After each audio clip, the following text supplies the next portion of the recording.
হিন্দু ধর্মে 12 মাসে 13 পূজা হয়, আর আমাদের মুসলমানদের যে সমস্ত সংস্কৃতিগুলো আছে, আমাদের আনন্দের অনুষ্ঠান হয় বছরে মাত্র 2টা, ঈদুল আজহা, ঈদুল ফিতর। বাকি যে সমস্ত অনুষ্ঠানগুলো আছে আমরা সংস্কৃতি হিসাবে, ইসলামের ঐতিহ্য হিসাবে পালন করে থাকি। তার ভেতরে এই সমস্ত অনুষ্ঠানগুলো অন্যতম। এগুলো আছে এই জন্য এখনো মানুষ দিন ইসলাম জানতে পারছে, শুনতে পারছে, বুঝতে পারছে, কেউ কেউ আমলও করতে পারছে। এগুলো যদি একেবারে বন্ধ হয়ে যায়, আস্তে আস্তে আল্লাহ রাসূলকে মানুষ ভুলে যাবে, শেষ পর্যন্ত বেঈমান হয়ে মরা লাগবে। সুতরাং আয়োজনের সাথে যারা সম্পৃক্ত, বিশেষ করে যুব সমাজ, আল্লাহ রাব্বুল আলামিন যে মায়েদেরকে পেটে নিয়েছেন, মায়ের পেট যেন খাদিজাতুল কুবরার মতো বানিয়ে দেন। ইসলামে যত অনুষ্ঠান আছে সব আগে ত্যাগ করা লাগে, এরপরে ভোগ করা লাগে। ইসলাম বাদ দিয়ে পৃথিবীতে যত অনুষ্ঠান আছে, যত দিবস পালন করা হয়, সবগুলোতে আগে ভোগ, এরপরে ত্যাগ করলেও আছে, না করলেও সমস্যা। ঈদুল আজহা, ঈদুল ফিতর আমাদের সবচাইতে ধর্মীয় বড় অনুষ্ঠান। আপনি বলেন এই 2 ঈদে আপনি আগে খেয়ে আনন্দ করবেন, এটা জায়েজ নেই। ঈদুল আজহাতে আপনি আগে কোরবানি জবাই করে গোশত গরিবের বাড়িতে পাঠান, তারা খেয়ে আনন্দ করবে, হাসবে, তাদের হাসি দেখে আপনি আনন্দ করবেন। এটা ইসলাম নাকি? যদিও নিজের কোরবানি জবাই করে নিজের পরিবারস্থ লোক যদি বেশি থাকে, সব একা খাওয়াও জায়েজ আছে, অসুবিধা নেই। তারপরও ওটা সুন্নাত নিয়ম। কোরআনে সূরা হজের ভেতরে 3 ভাগ করার কথা আছে। ঈদুল ফিতরেও ঠিক এইভাবে আপনি 1টা মাস রোজা রাখার পরে আনন্দ করবেন না, আগে সাদকা করেন, আগে ফিতর দেন। গরিব মানুষ সেমাই চিনি কিনবে, ওরা খাবে, হাসবে, ওদের হাসি দেখে, আনন্দ দেখে এরপরে আপনি আনন্দ করবেন। তাহলে মুসলমানদের যে অনুষ্ঠানগুলো, এগুলোতে আগে ত্যাগ, তারপরে ভোগ। কথা বলেন।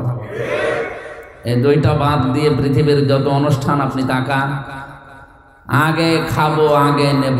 পয়লা বৈশাখে আগে এটা নেব, জুতা নেব, টি-শার্ট নেব, এই 3 পিস নেব, এই জিনিস নেব, আগে নেব। এরপরে পান্তা ইলিশ খাবো। তার মানে আগে খাবো, এরপরে কাউকে দিলে দিলাম, না দিলে অসুবিধা নেই। দিবস পালনে বেঁধে থাকবে না। পয়লা জানুয়ারি যেটা পালন করা হয়, ঠিক ওইটা ওই রকম, আগে খাবো, এরপরে দেব। অনেকে 1 বছর টাকা গুছিয়ে রাখে 14 ফেব্রুয়ারি বিশ্ব ভালোবাসা দিবস পালন করার জন্য। এইটাও আগে খাবো, এরপরে বান্ধবীকে দেব, আর না দিলে অসুবিধা। দুনিয়ায় আমরা যত অনুষ্ঠান দেখছি ইসলাম বাদ দিয়ে, সব আগে ভোগ, এরপরে ত্যাগ। আর ইসলামের অনুষ্ঠানে আগে ত্যাগ করা লাগবে, এরপরে ভোগ করা লাগবে। নবীজি মদিনাতে হিজরত করার পরে ওখানে 2টা অনুষ্ঠান দেখতে পেলেন, নওরোজ আর মেহেরজান। সাহাবায়ে কেরাম প্রশ্ন করেন, ইয়া রাসূলুল্লাহ, আমাদের ইসলাম কি এমন পানসা মাটির মতো, যে কোনো আনন্দ উল্লাস নেই, কোনো হাসি তামাশা এর ভেতরে নেই? বিশ্বনবী মুহাম্মদুর রাসূলুল্লাহকে আল্লাহ ওই দিন, মহান আল্লাহ নিজে 2টা দিন উপহার দিয়েছিলেন আনন্দ করার জন্যে। তার ভেতরে ঈদুল আজহা একটা, ঈদুল ফিতর একটা। আনন্দের ধরনগুলো আল্লাহ আগেই জানিয়েছেন, আনন্দ করবেন আমাকে সেজদা দিয়ে। তারপরে এই জন্য ঈদুল ফিতর, ঈদুল আজহাতেও যদি কেউ আনন্দ করে, সকালবেলায় আগে আল্লাহকে সেজদা দিয়ে 2 রাকাত নামাজ আদায় করে তারপরে। মুসলমানদের আনন্দ হবে নামাজ নিয়ে, কে নিয়ে? আজ আমাদের যে সমস্ত অনুষ্ঠান দিবস আমরা পালন করছি, আমাদের নামাজ নেই, সেজদা নেই। বিশ্বনবী জানিয়েছেন, কোন মানুষ যদি সেজদা দিয়ে অনুষ্ঠান আরম্ভ করে, মাথা নিচু করে, মাথা ঝুঁকিয়ে, আল্লাহর দরবারে নিজেকে ছোট করে পুরা অনুষ্ঠানটাই ইবাদত হিসাবে গণ্য হয়ে যায়। কোন নিয়ামত পাওয়ার পরে মানুষকে আল্লাহ শিখিয়েছেন তারা আগে সেজদা দিয়ে ছোট হয়ে নম্র হয়ে এরপরে শুকরিয়া আদায় করবে। ওয়ালাকাদ আতাইনা লুকমানাল হিকমাতা আনিশকুর বিল্লাহ ওয়া মান ইয়াশকুর ফাইন্নামা ইয়াশকুরু লিনাফসিহি ওয়া মান কাফারা ফাইন্নাল্লাহা হুয়াল গনিয়্যুল হামিদ। সূরা লোকমানের 12 নম্বর আয়াতে আল্লাহ পাক বলেন, আমি লোকমানকে জ্ঞান দিয়েছিলাম, হিকমত শিক্ষা দিয়েছিলাম। আমার জ্ঞান হিকমত পাওয়ার পরে লোকমান আমি আল্লাহর শুকরিয়া আদায় করেছে। তাহলে জ্ঞান যারা পাবে, নিয়ামত যারা পাবে, তাদের উচিত আল্লাহর শুকরিয়া আদায় করা। আর আমরা নিয়ামত পাওয়ার পরে, জ্ঞান পাওয়ার পরে আল্লাহর শুকরিয়া তো দূরের কথা, আর আল্লাহর বিরুদ্ধে উচ্চারণ করি। কথা বলেন ঠিক কিনা? মানুষের প্রতি আল্লাহ আশ্চর্য হয়ে কোরআনে ঘোষণা দিয়েছেন। আমার কাছে যতগুলো আয়াত আশ্চর্য মনে হয়েছে বেশি, তার ভেতরে এইটাও একটা। কাইফা তাকফুরুনা বিল্লাহি ওয়া কুনতুম আমওয়াতান ফাআহইয়াকুম সুম্মা ইউমীতুকুম সুম্মা ইউহয়ীকুম সুম্মা ইলাইনা তুরজাউন। সূরা বাকারার ভেতরে আছে, আল্লাহ পাক বলেন, মানুষ কেমন করে আমি আল্লাহর সাথে কুফরি করে, নাফরমানি করে, আমারে মানতে চায় না। বালাগাত মানতে কে আছে? কাইফা শব্দটা ব্যবহার করা হয় এমন সেন্টেন্সের আগে যে কথা বলতে গেলে তার নিজেরও বিশ্বাস হয় না। যারা তাফসির জানে, তাফসির পড়ে, আলেমরা যারা আছে, কাইফা শব্দটা আল্লাহ পাক আয়াতের শুরুতে ব্যবহার করেছেন এই জন্যে পরবর্তী যে তিনটা কথা বলতে চান, এটা আল্লাহরও মনে হয় যে বিশ্বাস হচ্ছে না, যে না, মানুষ আমার নাফরমানি করে কি করে, আমার সাথে কুফরি করে, আমার সাথে নাশুকরিয়া করে, আমারে মানতে চায় না, আমার বিধান কেমন করে মানুষ এটা করে। হাল আতা আলাল ইনসানি হিনুম মিনাদ দাহরি লাম ইয়াকুন শাইআম মাযকুরা। মানুষের জীবনে কি এমন কোন সময় যায়নি যখন উল্লেখ করার মতো কিছুই ছিল না? একটা উল্লেখিত জীবনের জিনিস থেকে তাকে আমি উল্লেখ করার মতো একটা জায়গায় পৌঁছালাম। ফালিয়ানজুরিল ইনসানু মিম্মা খলিকা মিন মাইন দাফিক ইয়াখরুজু মিন বাইনিস সালবি ওয়াত তারাইব। আল্লাহ পাক বলেন, মানুষকে নজর করে দেখে না কি জিনিস দিয়ে আমি তাকে বানালাম। বাবার স্ফলিঙ্গ দিয়ে দ্রুত গতিতে বের হয়ে যাওয়া এক ফোঁটা নাপাক পানি দিয়ে আমি আল্লাহ তাকে বানিয়েছি। তাফসিরে মুফাসসির লিখেছেন, এমন একটা বেদামি পানি, এমন একটা কম দামি পানি বের হয় মানুষের শরীর থেকে, যেটা তামাম দুনিয়ার কোনো মার্কেটে 4 আনাও দাম নেই। আছে? কেউ ফিরে দিলেও নেয় না। এমন একটা নাপাক পানি মায়ের রেহেমের ভেতরে যাবার সময় বাবার স্ফলিঙ্গ থেকে দ্রুত গতিতে বের হওয়ার সঙ্গে সঙ্গে 40,000 মানুষ তৈরি হতে পারে এরকম রূহ এই নাপাক পানির ভেতরে থাকে। বিজ্ঞান প্রমাণ করছে, এখান থেকে মায়ের জরায়ুতে ধাক্কা দিয়ে একেবারে ডিম্বাণু পর্যন্ত যেতে অনেকেই দেওয়ালের সাথে ধাক্কা খেয়ে পড়ে যায়, অনেকে পায়ের সাথে পা লেগে মনে করেন পড়ে যায়। শেষ পর্যন্ত কারো 1টা 2টা 5টা 7টা 13টা পর্যন্ত বাচ্চা টিকে থাকে। ক্যালিফোর্নিয়ায় এক মহিলা 13টা সন্তান জন্ম দিয়েছে। এটাই মনে হয় সর্বোচ্চ, এর উপর আর নেই। তা আমার জিহাদ ছিল, আমার পরিশ্রম ছিল, আমার প্রতিযোগিতা ছিল সে একেবারে জন্মের শুরু থেকে। আমি আরম্ভ করলাম ওই জায়গা থেকে। মহান আল্লাহ আমাকে 40 দিনের ভেতরে একটা জমাট রক্তে পরিণত করলেন এই বীর্যটাকে।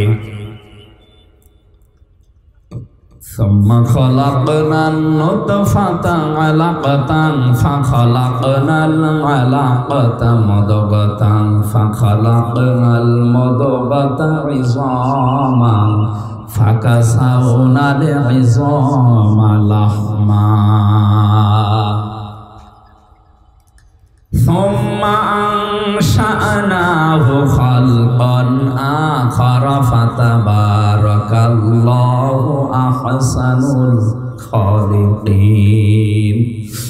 আমি হাদিসটা বারবার বলেছি আলোচনাতে, আজকেও বলছি, কোরআনের কোনো আয়াত বোঝার জন্য যদি কেউ মন মানসিকতা নিবিষ্ট করে, ও যদি নাও বোঝে, শুধু চেষ্টা চালায় যে কি বলতে চায় আল্লাহ, তাও 500 রাকাত নফল নামাজের সওয়াব হবে। এই জন্য আরো অ্যাক্টিভ হওয়া লাগবে। চারিদিকে সব বন্ধ করে দেন, এদিকে ওদিকে তাকানো পর্যন্ত বন্ধ। গল্প করা তো দূরের কথা, 1 ঘন্টা এদিকে একটু খেয়াল করে সূরা বাকারার মাত্র একটা আয়াত আমরা পড়েছি, আয়াতের তাফসীরুল কোরআন মাহফিলের হক আদায় করে চেষ্টা চালাবো। আল্লাহ যেন তৌফিক দেন, জোরে বলেন আমিন। 40 দিন 40 দিন 40 দিন এভাবে করে করে 6 মাস পর্যন্ত মানুষকে তৈরি আমার আল্লাহ করেন। এই জন্য 6 মাসের আগে কোনো বাচ্চা যদি দুনিয়ায় আসে, ওটা তার আপন বাবার না, ওটা অন্য বাবার। কথা বোঝেন আমার? 6 মাসের আগে কোনো সন্তান জন্ম নেবে না, 10 মাস 10 দিনের পরে আর যায় না। এই সময়ের ভেতরে তাকে দুনিয়ায় আসা লাগবে। কোরআনে কারীম জানিয়েছে কোনো বাবা সন্তানের দুধের দায়িত্ব নেওয়া লাগবে বাবাকে। মা যদি দুধ সন্তানকে 2 বছর পান না করায়, মায়ের গুনাহ হবে না, কারণ এই দায়িত্বটা, এই খরচটা যে করা লাগবে, এই শ্রমটা বাবার। ইউতিম্মার রাদা, এটা মুযাক্কার শব্দ। মা যদি দয়া করে পান করিয়ে দেয়, টাকা পয়সাও নেয় এর জন্যে, এটা সে দয়া করলো। কথা আমি বোঝাতে পেরেছি? সন্তান হবার পরে দুধ পান করার দায়িত্ব কার? বাবা। কার? আমাদের দেশের মায়েরা মনে করেন এগুলো দয়া করে পান করিয়ে দেয়, টাকা পয়সা নেয় না, এটা বাবার প্রতি একটা ইহসান। ওয়ালিদাতু ইউরদিউনা আওলাদাহুন্না হাওলাইনি কামিলাইনি লিমান আরাদা আন ইউতিম্মার রাদা। সূরা বাকারা 2 নম্বর পারা 17 নম্বর পৃষ্ঠার 1ম নম্বর লাইনে 232-33 নম্বর আয়াতে আছে। আল্লাহ পাক বলেন, আমি আদেশ করেছি এই পৃথিবীর যারা দায়িত্বে আছে, বিশেষ করে বাবা, তারা যেন তাদের সন্তানদেরকে 2 মাস পর্যন্ত দুধ পান করায়। তার মাকে দিয়ে হোক, ধাত্রী মাকে দিয়ে হোক, যাকে দিয়ে করাক। মায়েরা যারা এসেছেন, আমি সহ যত মানুষ এখানে আমাদের স্ত্রীরা আছে, সন্তানদেরকে 2 বছর পর্যন্ত দুধ পান করিয়ে দিচ্ছে, এটা আমাদের প্রতি একটা ইহসান। যদি আমরা এখানে কেউ স্ত্রীকে 2 বছর দুধ পান করানোর জন্য 50,000 টাকা দেইনি, দিয়েছে? একটা শিশু জন্মের পর থেকে প্রতিদিন 8-9 বার করে দুধ পান করে মায়ের। বিজ্ঞান প্রমাণ করছে প্রতিবার যদি 1 পোয়া করে হয়, তাহলে 8 থেকে 9 বারে প্রায় 2 কেজি করে একদিন 2 ভাগ পান মানুষ করে। এইটার ভেতরে আল্লাহ সব দিয়েছেন। এর ভেতরে পানি আছে, মিষ্টি আছে, এর ভেতরে ভিটামিন আছে, যা লাগে একটা মানুষের জীবন চালাতে সব এই দুধের ভেতরে। এজন্য বাইরের কোনো খাবার একাধারে 6 মাস যদি কোনো মানুষ নাও খায়, কোনো অসুবিধা নেই। এমনও আছে দুনিয়ায় একটা মাত্র খাবার আছে যার নাম দুধ। এটা খেলে ভাতে খাবারের চাহিদাও পূরণ হয়, পানির চাহিদাও পূরণ হয়।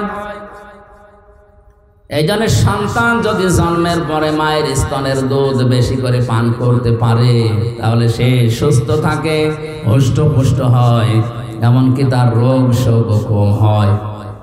এমন এখন আমাদের রোগ সারে না, শরীরে চলে না, কারণ মায়েরা এখন অধিকাংশ সন্তানদেরকে আর দুধ দিতে চায় না, ফিডার খাওয়ায় আর ডানো আনো। আমাদেরকে পাগল পেয়েছে, আমাদের বলে ডানো আর আমরা নিয়ে আসি। ডানোর ভেতরে যে সমস্ত জিনিসগুলো দিয়েছে তার অন্যতম এটা পশুর একটা কিছু মিশিয়ে দেয়। পশুর যে দুধ আছে, পশুর ওই দুধগুলো ডানোর ভেতরে মিশ্রিত আছে। আমার কথা নয়, পত্রিকা থেকে বলছি। এই কারণে আমরা অধিকাংশ মানুষ দেখি ডানো খেয়ে খেয়ে যারা বড় হয় চরিত্রগুলো পরবর্তীতে পশুর মতো হয়ে যায়। এটা বন্ধ করা দরকার। মায়েরা আপনারা একটা অনুগ্রহ স্বামীদের ওপরে করছেন, এটা করেন। সন্তানকে দুধ পান করানো এটা যদিও বাবার খরচে, আপনারও দায়িত্ব আছে, কারণ বাবাকে আল্লাহ এই মেশিন দেয়নি। এই মেশিন দিয়েছে কাকে? মা।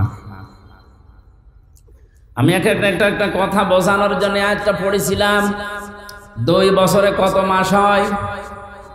24। বলেন। এবার সূরা আহকাফ 15 নম্বর আয়াতে আছে ওয়াল ওয়ালিদাতু ওয়াসাইনাল ইনসানা বিওয়ালিদাইহি ইহসানা হামালাতুহু উম্মুহু কুরহান ওয়া ওয়াদাআতুহু কুরহা ওয়া হামলুহু ওয়া ফিসালুহু 30 শাহরা। আমি দুনিয়ার যত মানুষ আছে এখানে শুধু মুসলমান না, পৃথিবীর 750 কোটি এখন মানুষ, সবাইকে আল্লাহ নির্দেশ দিচ্ছে তোমরা তোমাদের মা বাবার সাথে ভালো আচরণ করো। এটা ফরজ, নামাজ এবং রোজার মতো। মা বাবার সাথে ভালো আচরণ করা নফল না ফরজ? কেমন ফরজ? নামাজ পড়লা যেমন ফরজ, মায়ের সাথে বাবার সাথে হাসি মুখে কথা বলা ফরজ। কথা বলেন। কোরআনে কারিমে আল্লাহ পাক জানিয়েছেন ইম্মা ইয়াবলুগান্না ইনদাকাল কিবারা আহাদুহুমা আও কিলাহুমা ফালা তাকুল লাহুমা উফফিন ওয়ালা তানহারহুমা ওয়া কুল লাহুমা কাওলান কারীমা। আমাদের মা বাবা একজন অথবা 2 জন যদি বার্ধক্য অবস্থায় পৌঁছে যায়, মাথায় ঝাঁকি দিয়ে বেয়াদবিমূলক কোনো কথা তাদের সামনে বলবা না। তুমি যদি আল্লাহ এবং কিয়ামতে বিশ্বাস করে থাকো, যদি নামাজ পড়ো আল্লাহর জন্য, মায়ের সাথে বাবার সাথে ভালো আচরণ করা লাগবে ওই আল্লাহর জন্যে।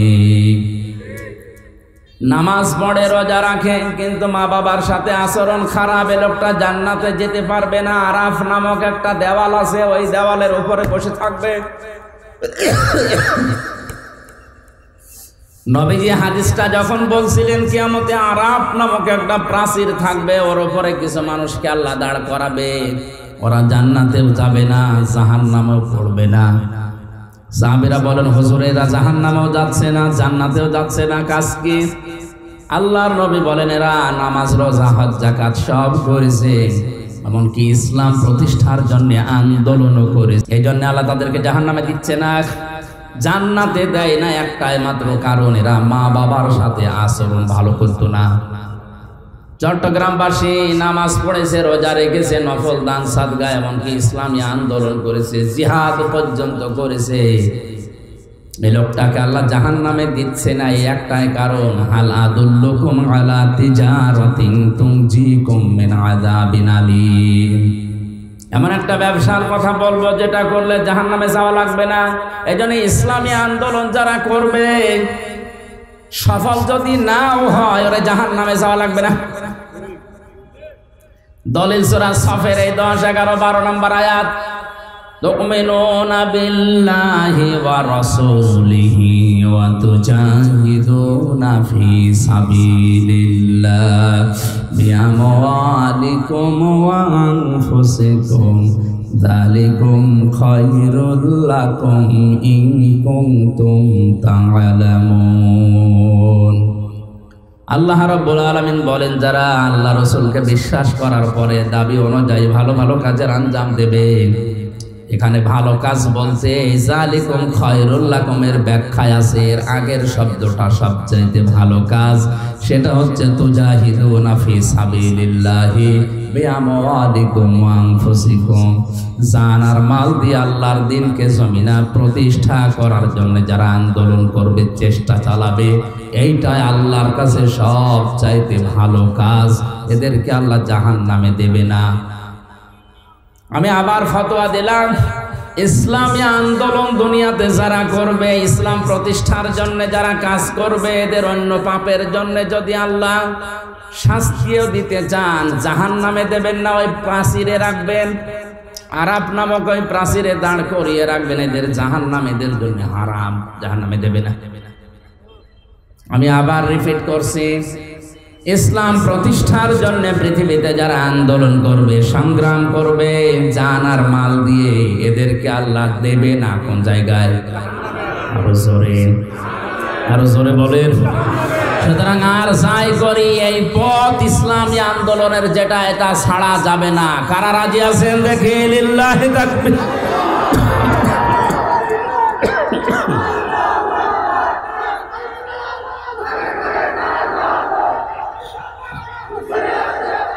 আলহামদুলিল্লাহ ভাই,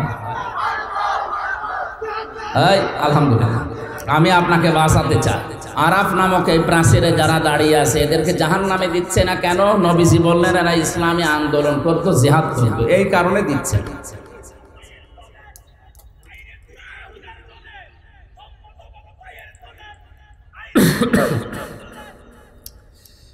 দ্বিতীয় নম্বরে এদেরকে জান্নাতে দিচ্ছে না আল্লাহ কেন? আল্লাহর নবী বলেন, এদের সবগুলোই তো তোমরা শুনলে ভালো ছিল, কিন্তু মা বাবার সাথে এদের আচরণ ভালো ছিল না। চট্টগ্রামবাসী, কথাটা কত কঠিন। জাহান্নামে দিচ্ছে না ইসলামী আন্দোলন করার কারণে, আর জান্নাতে দিচ্ছে না মা বাবার সাথে আচরণ খারাপ করার কারণে। হাদিসের শেষে কিন্তু আর নবী বলেননি এদেরকে আল্লাহ জাহান্নামে দেবে না, জান্নাতে যার বলেননি, ওই পর্যন্ত শেষ। এবার বলেন তো, এইরকম আচরণ করে যদি কপাল নিয়ে কেউ যায়, আর যদি আরাফ নামক ওই প্রাচীরে আবাদান আবাদান থাকা লাগে, ওর চাইতে ও জান্নাতেও যেতে পারছে না, জাহান্নামও যাবে না, কপাল পোড়ার কেউ আছে? জানি এই দুইটা জায়গা খুব সেন্সিটিভ, খুব খেয়াল রাখা লাগবে। এই দুইটা জায়গায় জায়েজ কোনো কাজে যেন মা বাবা নারাজ হয়ে না যায়। মায়ের কথা মতো বউ তালাক দেওয়া জায়েজ আছে না নেই? এই আন্দাজে ফতোয়া দে। বাবার কথা মতো জায়েজ আছে। হ্যাঁ, বাসখালীবাসী মায়ের কথা মতো বউ তালাক দেওয়া জায়েজ নেই, যদিও তাদের সম্পর্কটা খারাপ। নবীজি কেন এটা বলেছেন? কারণ আল্লাহর নবীকে আল্লাহ জানিয়েছেন, দুনিয়াতে যত ফেরেশতা মার্কা মানুষ হোক, বউ শাশুড়ির সম্পর্ক একেবারে মা মেয়ের মতো 100 হয় না। শাশুড়ি সবসময় চিন্তা করে লোকের মেয়ে, বউমাও চিন্তা করে আপন মা না। এক গাছের চাল অন্য গাছে ছড়া দিলে যেমন লাগতে চায় না, 100 ওরকম মেলে না। এই জন্য অধিকাংশ পরিবারে সন্তান বিয়ে করার পর থেকেই বইয়ের গোতাগতিতে আলাদা হয়ে যায়। আমার আল্লাহর দিকে আমি তাকিয়ে বলছি, আমার মনে হয় যে সমস্ত বউর কারণে মাগুলো বাবাগুলো আলাদা করে দিচ্ছি, এই বউর কাছে যদি তার আপন মার বাবা 2 দিন 5 দিন না 10 বছরও থাকে, কোনোদিন স্বামীকে বলবে না এদের আলাদা করে দাও, বলবে? আল্লাহ আমাদের মনের খবর আগে থেকে জানে, আমাদের আচরণ এই জন্যই জানিয়েছেন নবীজির মাধ্যমে, যে মায়ের কথা মতো অন্তত বউকে তালাক দিতে পারবা না, বাবার কথা মতো পারবা। যদি বাবা দেখে যে বউমার চরিত্র উলট পালট, ইসলামের নিয়ম কানুন মেনে চলে না, ক্ষতি হয়ে যাচ্ছে ইসলামের, তখন যদি সন্তানকে বলে যে বাদ দেওয়া লাগবে, বাবার কথা মতো আল্লাহর বিধানের দিকে তাকিয়ে হলেও বাদ দেওয়া যায় যাচ্ছে।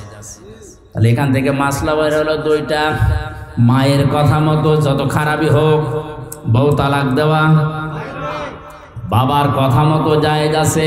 হযরত ওমরের সন্তানকে হযরত ওমরের কথা মতো আব্দুল্লাহ তালাক দিয়েছিল। হযরতে ইব্রাহিম আলাইহিস সালামের ইঙ্গিতে ইসমাইল নবী আলাইহিস সালাম তার স্ত্রীকে তালাক দিয়েছিল।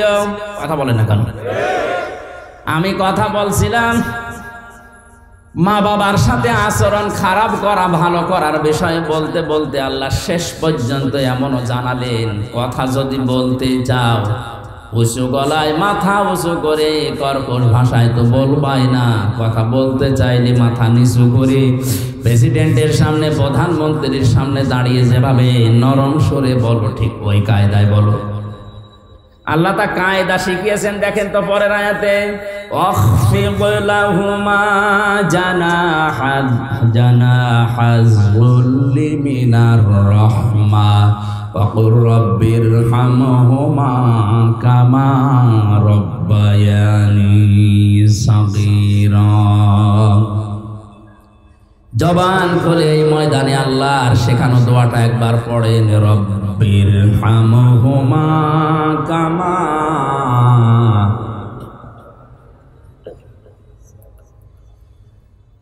অখফিদ আলেমদেরকে বলছে এবার, আল্লাহ বলেন খফজন শব্দের শাব্দিক অর্থ কিন্তু ডাউন করা, শুধু ডাউন না, খফজন মানে ডাউন করার পরে ফল করে দেওয়া। আল্লাহ বলেন ডাউন করবা, এরপরে ফল করবা। কি? জানাহাজ যুল্লি, বিনয়ের ডানা। কিসের ডানা? মানুষের ডানা হয়? হ্যাঁ, না না, ডানা হয় না। মানুষের তো হাত, মানুষের ডানা নেই। আল্লাহ ডানা ধার করে এনে এই জায়গায় লাগিয়েছেন। বালাগাত মান থেকে একটা চ্যাপ্টার আছে, আল্লাহ কেন ডানা ধার করে নিয়ে এসে আমাদেরকে দিলেন। আমাদের তো বাহু আছে, বাহু বল, আমাদের হাত আছে। ইয়াদুন শব্দটার মানে হাত, আল্লাহ ইয়াদুন মনে হয় জানে না। আল্লাহ জানা হন দিয়েছেন। ডানা শব্দ এই জন্য দিলেন কারণ ডানার ভেতরে পর থাকে, এটা মোলায়েম, সফট, নরম, কোমল, এটা আরামদায়ক। আর হাতের ভেতরে আছে হাড়, এটা এত শক্ত, যদি মোট করে কেউ পিঠের ওপরে লাগায় বলবে কি লাগা, 65 না 100। এর ভেতরে যেহেতু নরম কিছু নেই, আপনার আচরণ যেন সফট হয়, কোমল হয়। আল্লাহ এটা বোঝাতে পাখির ডানা ধার করে আমাদেরকে শুধু দেননি, আল্লাহ বলেন খফজন করবে তোর এই ডানা। একেবারে ডাউন করার পরে শুধু সেট করে রাখবে না, হেলিকপ্টারের ডানার মতো, এরোপ্লেনের ডানার মতো এরকম সোজা করে রাখলে হবে না। জানাহাজ যুল্লি মিনার রাহমা, আল্লাহ হেলিকপ্টার এরোপ্লেনের কাছ থেকে ডানা নিয়েছেন পাখির কাছ থেকে। ওদের কাছ থেকে নিলে আল্লাহ সমস্যা কি ছিল? সমস্যা ছিল এরোপ্লেনের ডানা ডাউন হয়, ফল হয় না, ফল হলে উড়বে না। আর পাখির ডানা ডাউন করার পরে ফল করলে উড়ে যেতে পারে। আর এর ডানার ভেতরে এমন নরম নরম পর আছে, পাখা আছে, এত সফট, এটা কোমল, এটা এত আরামদায়ক। সিল যখন সো মারে, মা পাখিটা আস্তে করে নিজের ডানাটা বিছিয়ে দিয়ে ফল করে দেয়। বাচ্চারা ওর নিচে একটা কিচির মিচির আওয়াজ করে, এটা অনির্বচন সুখ অনুভব করে। আল্লাহ দুনিয়ার মানুষকে উদাহরণটা দিয়ে বোঝাতে চেয়েছেন, পৃথিবীর মানুষেরা, তোমার মা বাবা শেষ বয়সে এসে যখন তোমার আন্ডারে আসবে, তোমার এই ডানার নিচে থাকার পরে যেন মনে করে যে আমার হামজা থাকতে আমার আর অসুবিধা নেই।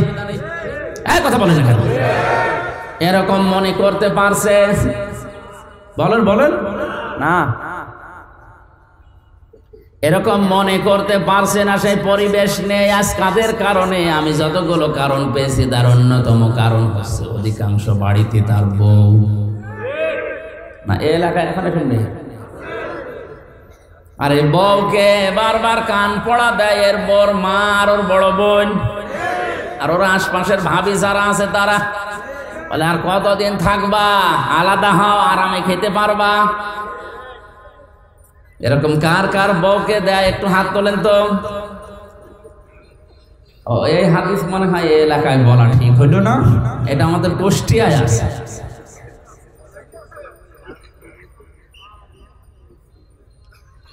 সম্মানিতা মা বোনেরা, কোন প্যান্ডেলে আছেন আমি জানি না, একটা স্বামীও হাত তোলেনি।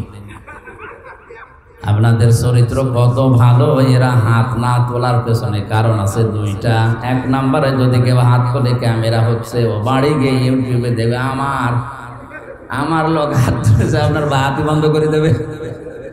দ্বিতীয় নাম্বারটা আমি বললাম না।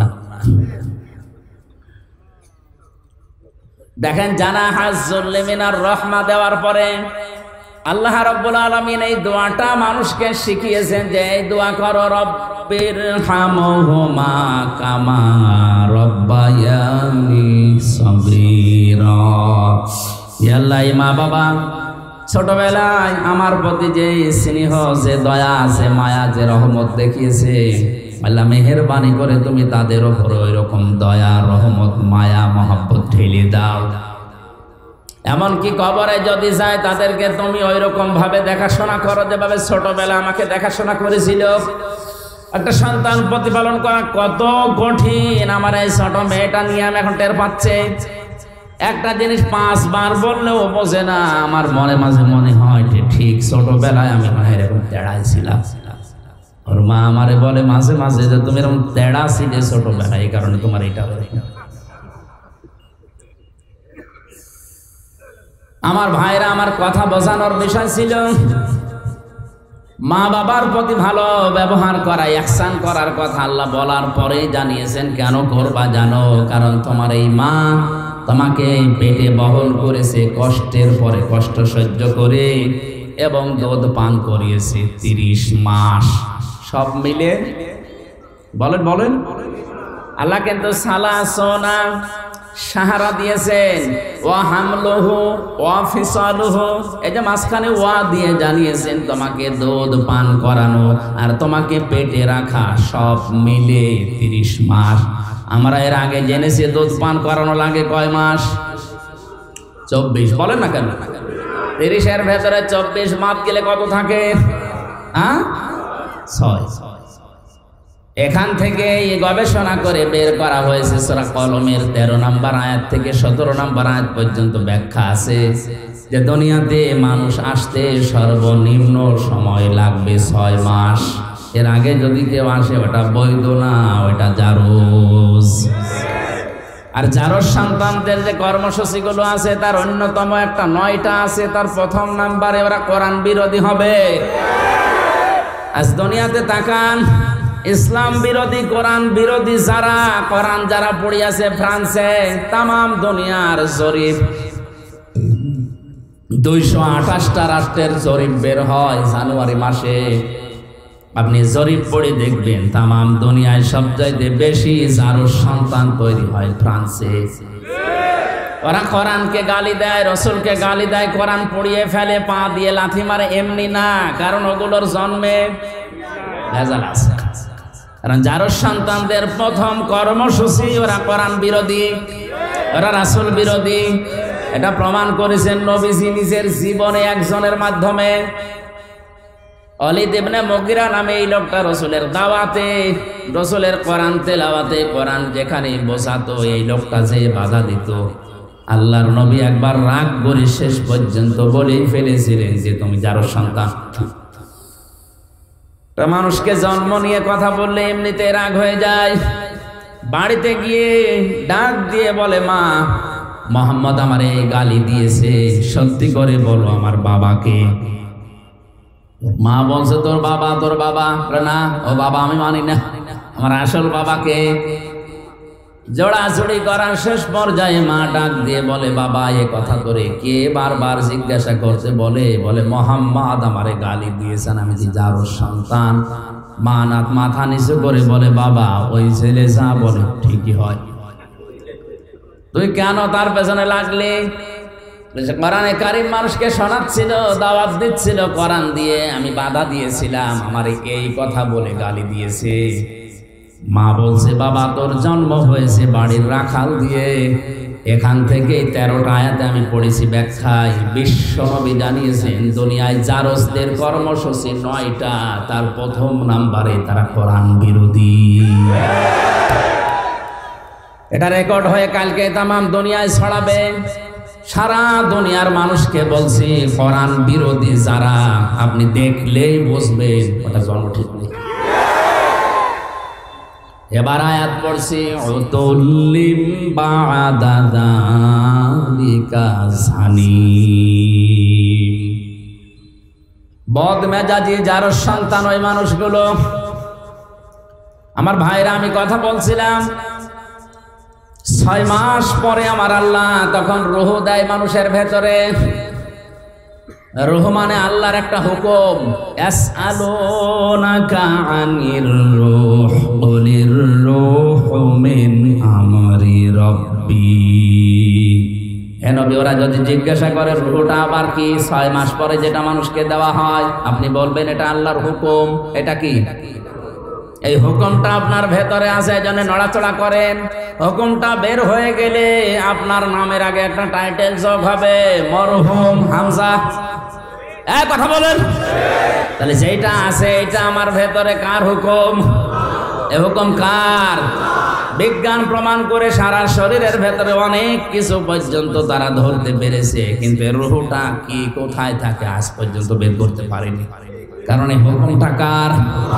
আল্লাহ পাক বলেন, আমি যখন হুকুম করব বের হয়ে আয়, তামাম দুনিয়া মিলেও আটকিয়ে রাখতে পারবে না।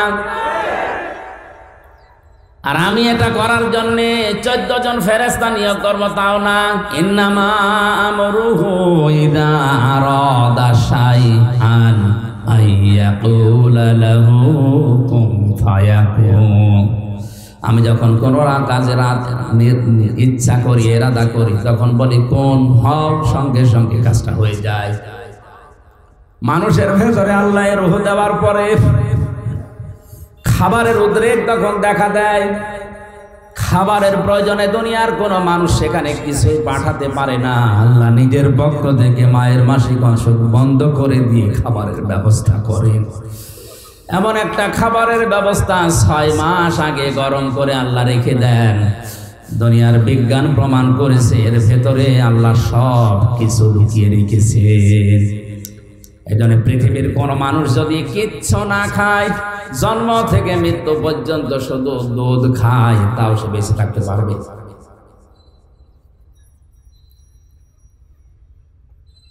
আল্লাহ রাব্বুল আলামিন মানুষকে মায়ের পেট থেকে এবার বের করবেন, খাবারের ব্যবস্থা করে দিলেন, তাও নাভির সাথে নাভি দিয়ে, মুখ দিয়ে নাপাক রক্ত দেননি। তাফসিরে মুফাসসির লিখেছেন নাপাক রক্তটা মুখ দিয়ে না দিয়ে নাভির সাথে দিয়েছেন। এই জন্যে দুনিয়ার মানুষকে আল্লাহ জানাতে চায়, বান্দা নাপাক জিনিসদের মুখ দিয়ে দিলাম না, দুনিয়ায় সে এই মুখটা দিয়ে আমি আল্লাহর কোরআন পড়বি, আমি আল্লাহর নামের জিকির করবি। অথচ মানুষ এত নেমক হারাম, এত হারামি, এত খারাপ, দুনিয়ায় আসে আল্লাহর ওই বানানো সুন্দর পবিত্র মুখটা দিয়ে হারামি জিনিস এই মুখ দিয়ে প্রবেশ করাচ্ছে। যত রকমের হারাম জিনিসে মুখ দিয়ে প্রবেশ করায়। আল্লাহ এই জন্য কাইফা শব্দটা দিয়েছেন। আমি এই শব্দের ব্যাখ্যা করতে গিয়ে একটু চলে গিয়েছিলাম। আল্লাহ বলেন কাইফা তাকফুরুনা বিল্লাহ, কেমন করে আমার সাথে নাফরমানি করো? আমার তো বিশ্বাস হতে চাই না, কারণ যে পর্যায়ে ছিলে এখান থেকে এ পর্যন্ত আনতে কেউ ভূমিকা পালন করেনি।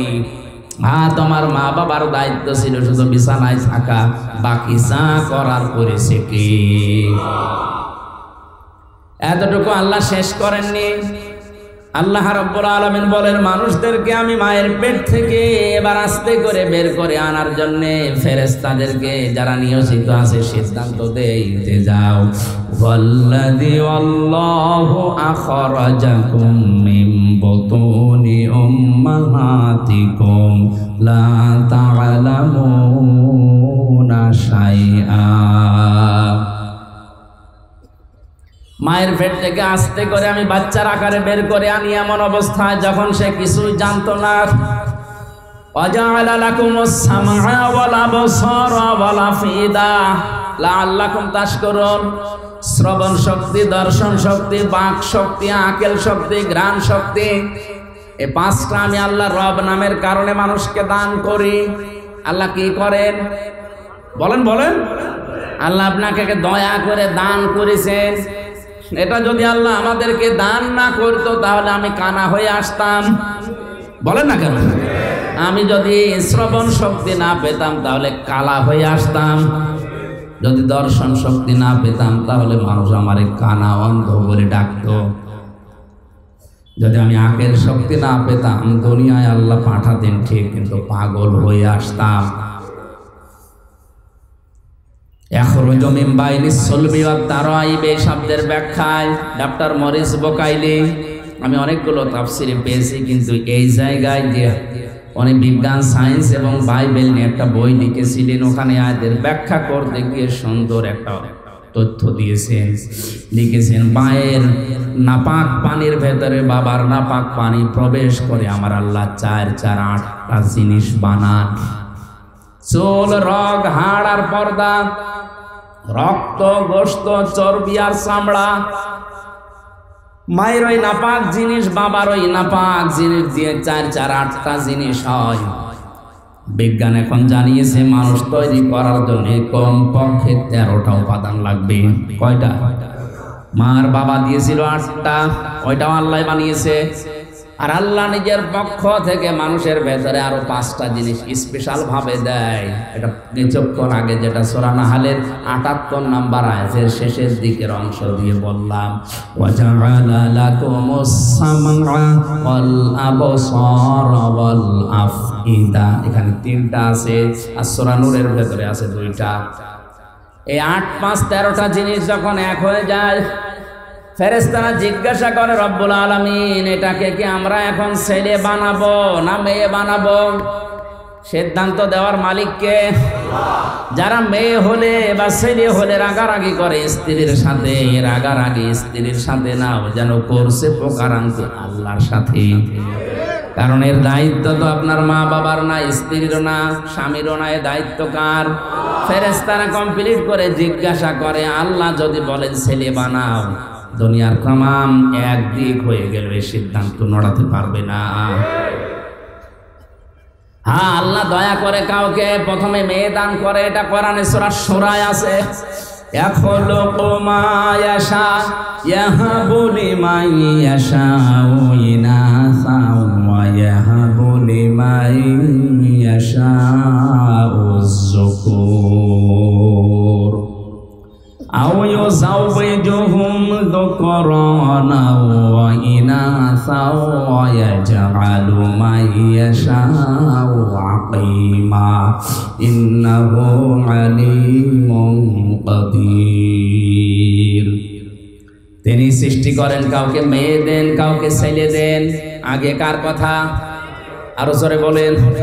মেয়ের নাম আল্লাহ আগে দিয়েছেন। এই জন্য আয়াতের তাফসিরে বিশ্বনবী মুহাম্মদুর রাসূলুল্লাহ নিজেই যাচ্ছেন, রুহুল মানিতে আছে আল্লাহ মেয়ের নাম দিয়ে আরম্ভ করেছেন। এই কারণে আল্লাহ মেয়ের প্রতি বেশি খুশি। কারণ যে ঘরে একটা মেয়ে আসে, নবীজি বলেন ওই ঘরে একটা জান্নাত। 4টা দায়িত্ব তার মার বাবা গার্জিয়ান পালন করে। কিয়ামতের দিন আমি নবী গ্যারান্টি দিচ্ছি, সবাই যখন বিচারে থাকবে, এই মেয়ের প্রতি 4টা দায়িত্ব পালনকারী মা বাবা আর গার্জিয়ান আমি নবীর সাথে এভাবে পাশাপাশি থাকবে। মা বাবা আর গার্জিয়ান যারা আছেন, 4টা কাজের প্রথম নাম্বারে তার সুন্দর নাম রাখা। কি নাম? বলেন বলেন। একটা অর্থবোধক নাম রাখতে হবে। আপনাদেরকে আমি বলছি, অনেকে স্বামীর সাথে নাম জুড়ে নিজের নাম লেখে না, এটা জায়েজ না। আপনি নাম লিখবেন বাবার নামের সাথে, কারণ স্বামী আজ আছে কাল নেই। কথা বলেন না। আজকে যদি আপনার স্বামী তালাক দিয়ে দেয়, কালকে ওর সাথে দেখা করা কি? কথা বলেন। আপনার বাবার সাথে তালাক হবে? হবে না। এই জন্য মায়ের নাম, ছেলের নাম, মেয়ের নাম বাবার সাথে মিলিয়ে রাখা দরকার। কারণ কিয়ামতের দিন আল্লাহ বাবার নামের সাথে মিলিয়ে আপনাকে ডাক দেবে। উদউহুম লিআবাইহিম তাদেরকে আমি ডাক দেব তাদের বাবার নামে। এই জন্য আমার নাম আমির হামজা, আমার বাবার নাম রিয়াজ, হামজা বিন রিয়াজ, রিয়াজের ছেলে হামজা। আমার মেয়ের নাম মাওয়া, ও যদি নাম লিখতে চাই এভাবে লিখতে পারবে, মাওয়া বিনতে হামজা, হামজার মেয়ে মাওয়া। কথা বুঝতেছে? এখন স্বামীর নামের সাথে যদি মিলিয়ে কেউ লেখে, আমার স্ত্রীর নাম মনে করেন তানিয়া, আমার নাম আমির হামজা, ও তানিয়া আমির লিখে দিল, 2 দিন পরে যদি ওর সাথে আমার তালাক হয়ে যায়, ওর মুখ দেখায় তো আমার জায়েজ নেই। কিন্তু আমার মেয়ে মাওয়ার ফারিহা একেবারে মরণ পর্যন্ত ওদের সাথে সম্পর্ক কোনোদিন কাট হওয়ার সম্ভাবনা আছে। আশা করছি মাসলাটা বুঝেছেন। এখন থেকে বাবার নামের সাথে মিলিয়ে দেবেন, স্বামীর নামের সাথে না। মেয়ে যেই ঘরে আসে সুন্দর একটা অর্থবোধক নাম তার রাখা দরকার। কিয়ামতে আল্লাহ যদি মানুষকে মাফ করতে গিয়ে একেবারে কিছু না পায়, একটা নাম যদি পায় সুন্দর ইসলামী নামের ওসিলাতে হলেও আমার আল্লাহ শেষ পর্যন্ত মাফ করবে। একটা হাদিসে পড়েছিলাম কিয়ামতে আল্লাহ বিচারের ময়দানে ডাক দেবেন মরিয়ম, হাজার হাজার মরিয়ম দাঁড়িয়ে যাবে। রব্বুল আলামিন বলেন আমি তো এত মরিয়ম চাইনি, আমি চেয়েছি ঈসা নবীর মা মরিয়মকে। মরিয়ম নামের মেয়েরা ডাক দিয়ে বলে রব্বুল আলামিন তুমি তো বলো নাই ঈসা বিনতে মারিয়াম কই, ঈসা নবীর মা মরিয়ম কোথায়, কথা তো বলে ডাক দাওনি। মরিয়ম বলে যখন ডাক দিয়েছ দুনিয়ায় বিধান তোমার মানিনি, আজকে তোমার আদেশ শোনার পরে সঙ্গে সঙ্গে লাব্বাইক বলেছি।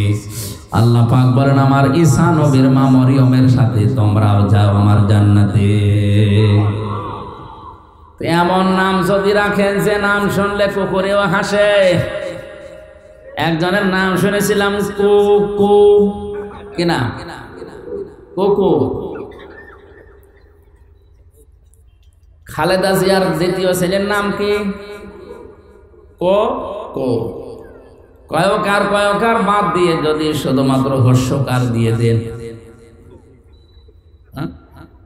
এই কো কো, ওর দাদি যদি ডাক দেয় যার দাঁত নেই কি বলে ডাকবে? কুকুর। বলবে কুকুর পানি নিয়ে আয়। বিশ্ববিদ্যালয়ে থাকাকালীন আমার এক স্যার গল্প বলছিলেন, এক লোকের নাম ছিল ফ্যান চাটা। লোকজন গরিব মানুষ তাই জন্য ওই নামেই তারে ডাকে। ধনী হয়ে গেছে লোকটা, এখন টাকা পয়সার মালিক, চিন্তা করছে আমার এত কিছু হয়েছে কিন্তু নামটা হবে না। এলাকার মেম্বার চেয়ারম্যান মানুষদেরকে ডাক দিয়ে গরু জবাই করে খাওয়িয়েছে, বলছে আমার নামের পরিবর্তন করবো আজকে। পোস্টার তো ছাপিয়েছে, পোস্টার এবার উদ্বোধন করবে চেয়ারম্যানকে দিয়ে। চেয়ারম্যান মাইক হাতে নিয়ে বলছে ভাইরা আমার, বোনেরা আমার, লোকটা এতদিন গরিব ছিল এই জন্য নামে সমস্যা ছিল না, কারণ গরিব মানুষের নাম হলেও হয় না হলেও অসুবিধা নেই। আজকের টাকা পয়সা অর্থ সম্পদ সম্মানিত মানুষ আল্লাহ তাকে বানিয়েছে, আজকে নামের পরিবর্তন করতে চাই। আপনাদের সবাইকে খাওয়াইয়েছে, আমিও খেলাম, আজকে থেকে ওর নাম আমি পাল্টিয়ে দিলাম। ওর নাম এখন থেকে ফ্যান চাটা নয়, নাম হবে মধু চাটা। লোকটা মাইক হাতে নিয়ে বলছে ভাইরা আমার গরু ছাগলও গেল, এলাকার মানুষ আমার বাড়িতে দাওয়াতও খেলো, আমার নামেরও পরিবর্তন হইলো, কিন্তু নাম থেকে ওই চাটাটা আর গেল না। আগে ছিলাম ফ্যান চাটা, এখন কি চাটা? এই জন্য আপনারা যারা গার্জিয়ান আছেন, মা বাবা বড় ভাই, তারা সন্তানের নামটা রাখবেন এমন ভাবে অন্তত নামের প্রভাব যেন তার কর্মজীবনে পাওয়া যায়। আসাদ, আসাদ মানে কি? সিংহ। আসাদ মানে এরকম নাম যদি অর্থবোধক রাখেন, আসাদুজ্জামান, জামানার সিংহ বড় হয়ে যেন ইসলামের সিংহ হতে পারে। আসাদুল ইসলাম শান্তির সিংহ, শক্তিশালী মজবুত। এরকম ইসলামের জন্য আমাদের সিংহ মার্কা পুরুষ দরকার আছে না নেই? নাম রেখে দিয়েছে বল্টু। এজন্য অর্থবোধক একটা নাম রাখা। 2 নম্বরে শুধু নাম রাখা না, তার পেছনে খরচ করা। একটা সন্তান প্রতিপালন করতে গিয়ে যদি কেউ খরচ করে সেই মেয়ের পেছনে, কিয়ামতের দিন ওই টাকা পয়সার হিসাব আল্লাহ নেবেন না। আপনার মেয়ের জন্য যদি একটা জামা কিনে দেন, স্যান্ডেল কিনে দেন, খেলনা কিনে দেন, মেয়ের লেখাপড়ার পেছনে, তার দিন এলেম শেখার পেছনে যত খরচ হবে ওই টাকাগুলোর হিসাব দেওয়া লাগবে না। অনেককে এখন খরচ করতে চায় না, জায়গা মতো অকাজে খরচ করে। 3 নম্বরে এই মেয়েটাকে শুধুমাত্র শিক্ষা দেওয়া, মানে টাকা পয়সা খরচ করে তার পেছনে বড় করা না, তার পেছনে দ্বীনের শিক্ষা দেওয়ার জন্য ব্যয় করার সামর্থ্য অনুযায়ী। বাংলাদেশ সহ আমাদের মুসলিম দেশগুলোতে এখন বিশেষ করে এই লাইনে যেগুলো আছে, এই লাইনের গুলো আমরা ইসলামী শিক্ষা পুরুষদের তুলনায় মেয়েদেরকে অনেক পিছিয়ে দিয়েছি। পুরুষের মাদ্রাসা বা ইসলামী লাইনের যে সমস্ত শিক্ষা প্রতিষ্ঠান অনেক বেশি হয়ে গেছে, মেয়েদের গুলো একেবারেই কম। অথচ একটা মানুষকে মানুষ বানাতে হলে সবচেয়ে বেশি ভূমিকা পালন করেছিনি তিনি মা। এখানে যারা এসেছেন আজকে থেকে সিদ্ধান্ত নেবেন আপনার মেয়েকে আপনি ডাক্তার বানাবেন, ইঞ্জিনিয়ার বানাবেন, বিশ্ববিদ্যালয়ের শিক্ষক বানাবেন, কোনো অসুবিধা নেই। কিন্তু পাশাপাশি প্রথমেই তাকে আগে ইসলাম মানতে গিয়ে যা লাগে ওই শিক্ষাটা দিয়ে নেবেন। আর এই শিক্ষাটা যেখানে পাওয়া যায় এরকম জায়গায় আপনি যাবেন, এটা তো পাওয়া যাবে কারিতাসের যে স্কুলগুলো আছে এখানে, আশা, ব্যারাকে, কথা বলেন না। সন্তানকে প্রথমেই দেওয়া লাগবে ইসলাম মানতে গিয়ে যে নিয়ম নীতিগুলো আছে এগুলো যেখানে শেখায় তার নাম মাদ্রাসা। বলেন, মেয়েরা যদি 1 থেকে অন্তত 5 পর্যন্ত এই নিয়ম নীতিটা জানতে পারে, ইসলামের মৌলিকটা 6, 7 যেটা এখন দেখতে পাচ্ছে ওটা ওরা জানলেও বিশ্বাস করবে না। 7 বইতে ইসলাম শিক্ষা দিয়েছে দুর্গাদের এভাবে সাজিয়ে পূজা করা হচ্ছে, এটা ইসলাম নয়। এরা 5 পর্যন্ত যদি ভেদটা শক্ত করতে পারে, 6, 7 যে দরকার চ্যাপ্টার বাদ দেবে, তারপরও আল্লাহ বাদে দেবতাকে বিশ্বাস করবে না। মাথায় মগজ থাকলে আপনি বুঝেছেন। 4 নম্বরে একে এমন জায়গায় বিয়ে দেওয়া লাগবে পাত্র যেন সৎ হয়। আমরা অনেকে আছি এখন সন্তানকে বিয়ে দেওয়ার জন্য মা বাবার তুলনায় দেখা যাচ্ছে জিজ্ঞাসা করে ঘটক সাহেবকে যে আমার এই ছেলের যে জামাই বানাবো এর উপরে কামাই আছে, তো একটা হারাম জায়গা দেখে যদি স্বতঃস্ফূর্ত ভাবে জেনে বুঝে কোনো সন্তানকে আপনি হাতে তুলে দিন, আল্লাহর কসম ওই মেয়েটা কোনোদিন শান্তিতে থাকবে না। গভীর রজনীতে আপনার জামাই আসবে ডাল খেয়ে, লাল পানি খেয়ে, ওই সংসারে শান্তি থাকবে? একটা ভ্যান চালকের সাথে বিয়ে দেন, তার চরিত্র যদি ভালো থাকে, 5 ওয়াক্ত নামাজ অন্তত পড়ে, কষ্ট হয় তার শরীরকে চালাতে, সংসার চালাতে, কিন্তু রাত 12টার সময়ও লাল পানি খেয়ে মদ খেয়ে ঘরে আসবে না। বহু ধনী ধনী মানুষের সাথে আমি মিশে দেখেছি, ওপরে ফিটফাট, ভেতরে সদরঘাট, শান্তি নেই। বাড়ি যায় রাত 1টার সময়, নিজের বউ বাদ দিয়ে অন্যের স্ত্রীর সাথে ফুর্তি করে বাড়ি গেছে, যে দেখে নিজের যুবতী মেয়ে পেট নিয়ে বসে আছে। ইগো কার? আল্লাহ দিয়েছে। এজন্য শিক্ষা ব্যবস্থায় আমাদেরকে এমন ভাবে তৈরি করে দেওয়ার দরকার, প্রাথমিকটা যেন বড় হয়ে অন্তত উল্টা পাল্টা লাইনে যেতে না পারে। আমার ম্যাডাম তো ইসলামী বিশ্ববিদ্যালয় থেকে অনার্স মাস্টার্স করা, অথচ ওর সাথে অন্যান্য সাবজেক্টের অনেকেই বিয়ের আগেই বাচ্চা জন্ম দিয়েছে। সরে বলেন নাউজুবিল্লাহ। এ দোষ শুধুমাত্র ওদের না, সন্তানকে যদি এভাবে ছোটবেলা থেকে অন্তত ইসলামের মৌলিকটা শিখিয়ে দিতে পারতেন, বিশ্ববিদ্যালয় না অক্সফোর্ডে যাওয়ার পরে ওর শরীরকে হেফাজত করত। কিন্তু দিনটা এমন খারাপ আসতেছে সামনে, এমন পর্যায়ে আমরা পৌঁছে যাচ্ছি, এভাবে যদি ইসলামী শিক্ষা নিয়ে ষড়যন্ত্র হতেই থাকে আর শিক্ষা ব্যবস্থা যদি এভাবে চলতে চলতে আমাদের আয়ত্তের বাইরে চলে যায়, কিছুদিন পরে আপনার যুবক ছেলে মদ খাই আপনার বাড়িতে আসবে, আপনি কিছু বলতে পারবেন না। আপনার বিশ্ববিদ্যালয়ের পড়ুয়া মেয়ে পেট নিয়ে আসবে, আপনি কিছু বলতে পারবেন না। ইসলামের শিক্ষা দেওয়ার পাশাপাশি সন্তানদেরকে